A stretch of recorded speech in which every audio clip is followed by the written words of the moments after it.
Hi everybody, welcome back to Dave's Math channel. Today I'm gonna go over another daily math problem which I posted on the Facebook group Classical Mathematics. I posted this one a couple of days ago. This is very similar to the last one I posted. This is, if you like, this is a two-dimensional version of that one. If you recall, the last video I talked about pi approximations in particular, how to find all pairs of integers m comma n, where m pi minus n, the absolute value of m pi minus n was less than a very small number, I think in that case 100,000, and to find all the points where m and n were had absolute value less than 10,000. Today this is a very similar problem, but it's a three-dimensional analog because there's three numbers instead of just two. Anyway, it generates a structure known as a quasilattice, first discovered by Roger Penrose. Here's a picture of the solution to part B. Anyway, let's get started. So here's the problem statement. So we want to find all integer triples, if you like, integer points x comma y comma z, where x, y, and z are all integers, positive or negative, but I'm requiring that their absolute values are all at most 100, and also I want the absolute value of x plus y times the square root of 2 plus z times the square root of 3 to be less than 0.01. So that's part A. That should be less than or equal to 100, by the way. I think that's a typo. But then for part B, I just want you to plot the projections x comma y, so we don't care about z onto the xy point. So we're really just plotting the first two coordinates for part B. So anyway, how do we do this? Well, the solution is very simple, similar to the solution to the last daily math problem I went over. I did that one by brute force, did a computer search, did the same thing for this one. It takes longer since we're looking at a lot more points. But anyway, here's my code, which is very similar to the code I wrote last time. It goes through a for loop, a nested for loop here. I'm doing loops over all coordinates, all three coordinates, x, y, and z, and I'm just requiring. So I'm letting x, y, and z. Actually, I'm letting x go from 0 to what a parameter I'm calling max chord, which I'm going to let equal to 100 when I solve the problem. But it can be anything you want. So max chord is just a positive real number, usually an integer. And when I solve the problem, I'll set it equal to 100, but I actually do another example where I set it equal to 50.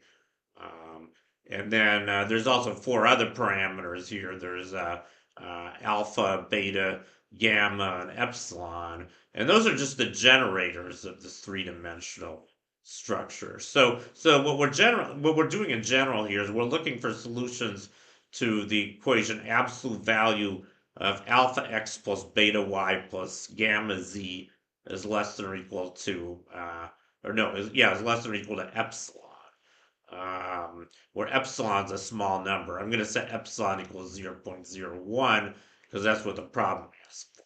And I'm also going to set alpha equal to 1, beta equal to square root of 2, and gamma equal to the square root of 3. But you can let them be any numbers you want, and you should let them all be positive. But this should work for any set of those five parameters that you want. And all it's doing here is I'm looping over x, y, and z from minus max chord to max chord, but I only need to you do x from 0 to max chord. There's a little bit of a trick. I'm using symmetry. You should notice that if x, y, and z is the solution, then its negative is also a solution. Minus x minus y minus z, because if the absolute value of epsilon alpha x plus beta y plus gamma z is less than epsilon, then it's also going to be true if we negate x, y, and z, because we're just negating the whole thing. And the absolute value sign doesn't change the absolute value. So that's just a little trick that will save you half the time. So that's why I have two lines in the middle where I'm storing the values, and I only store them if that inequality is satisfied. And I did something very similar in my last lesson, so I think this should be pretty straightforward to understand how this code works. Um, and what it does is it generates a very long list. And in this case, it turns out there's 431 points. I didn't think I realized there were so many when I wrote the problem. And it takes pretty long to solve them. It takes, on my computer, it took 109 seconds, almost 2 minutes. And I have a pretty fast computer. So it took 2 minutes on Mathematica to find all 431 solutions.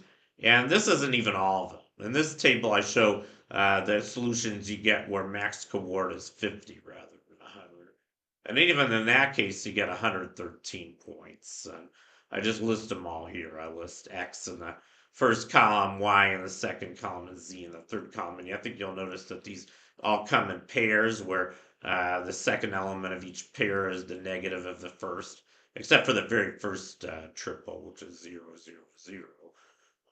Every other one occurs in a pair along with its negative, and it turns out you get a total of 113. I guess 56 pairs plus 0, 0, 0. That's what you get when max coord is 50. But like I said, you get 431 points when max coord is 100. Yeah, the number of points you get should grow quadratically with max coord. So you get about 4 times as many points when max coord is 100 as you do when max coord is 50, which kind of makes sense because you're spanning over a bigger space. But